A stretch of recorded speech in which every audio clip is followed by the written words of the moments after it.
Hello കൂട്ടുകാരെ, ഞാനിന്ന് ഇവിടെ ഉണ്ടാക്കാൻ പോകുന്നത് ഒരു ഓവർനൈറ്റ് ഓട്സ് ആണ്. അപ്പോൾ അതിനാവശ്യമായിട്ടുള്ള പാല് തിളപ്പിക്കാൻ ഞാൻ ഗ്യാസിൽ വെച്ചിട്ടുണ്ട്. അപ്പോൾ പാലെല്ലാം നല്ലപോലെ തിളച്ച് വന്നിട്ടുണ്ട്.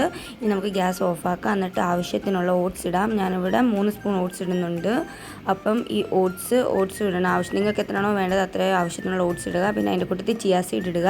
2 സ്പൂൺ ചിയാ സീഡ് ഇട്ടിട്ടുണ്ട്. എന്നിട്ട് അത് നല്ലപോലെ ഒന്ന് ഇളക്കി ഒന്ന് ആറാൻ വെക്കണം. ആറിക്കഴിഞ്ഞ് നമുക്ക് കുറച്ച് നട്ട്സ് ഇടണം. അപ്പം ഞാനിവിടെ പംകിൻ സീഡ്, സൺഫ്ലവർ സീഡ് എല്ലാം കൂടി ഉള്ളൊരു മിക്സ് നട്ട്സ് ഇടുന്നത് 2 സ്പൂൺ ഇട്ടിട്ടുണ്ട്. പിന്നെ നമുക്ക് വേണ്ടത് നമുക്ക് ആവശ്യത്തിനുള്ള ഫ്രൂട്ട്സ് ആണ്. ഇപ്പോൾ എൻ്റെ കയ്യിലുള്ളത് പൊമിഗ്രനേറ്റും ആപ്പിളും മാത്രമേ ഉള്ളൂ. നോർമലി ഞാൻ പ്ലം, കിവി അങ്ങനത്തെ ഉള്ള എല്ലാ ഫ്രൂട്ട്സും ഇതിനകത്ത് ഇൻക്ലൂഡ് ചെയ്യാറുണ്ട്. പിന്നെ അതിൻ്റെ കൂടെ ഡേറ്റ്സ് ഇടുന്നുണ്ട്. അപ്പോൾ നിങ്ങൾക്ക് ഡേറ്റ്സ് ഇല്ലെങ്കിൽ നമുക്ക് അതിൻ്റെ കൂട്ടത്തിൽ സ്കിപ്പ് ചെയ്തിട്ട് നമുക്ക് ഹണി യൂസ് ചെയ്താലും പ്രശ്നമില്ല. പിന്നെ നമ്മളത് നല്ലപോലെ ഒന്ന് മിക്സ് ചെയ്ത് ഒന്ന് സെറ്റ് ചെയ്യാൻ വെക്കണം. അപ്പോൾ നല്ലപോലെ ഒന്ന് ആ പാലിനകത്ത് കിടന്നൊന്ന് ഇച്ചിരി നേരം ഇരുന്നൊന്ന് മിക്സ് ആവണം. അങ്ങനെ മിക്സ് ചെയ്യാൻ കുറച്ച് നേരം വെച്ചിട്ട് പിന്നെ നമ്മളൊരു പാത്രത്തിലോട്ട് സെർവ് ചെയ്ത് നമുക്കിനി അത് ഫ്രിഡ്ജിലോട്ട് വെക്കണം. കാരണം പിറ്റേന്നല്ലേ നമ്മൾ എടുക്കുന്നത്. അപ്പോൾ അത് നമുക്ക് ആവശ്യത്തിനുള്ളത് എടുത്തിട്ട് ഫ്രിഡ്ജിൽ അടച്ചു വെക്കുക.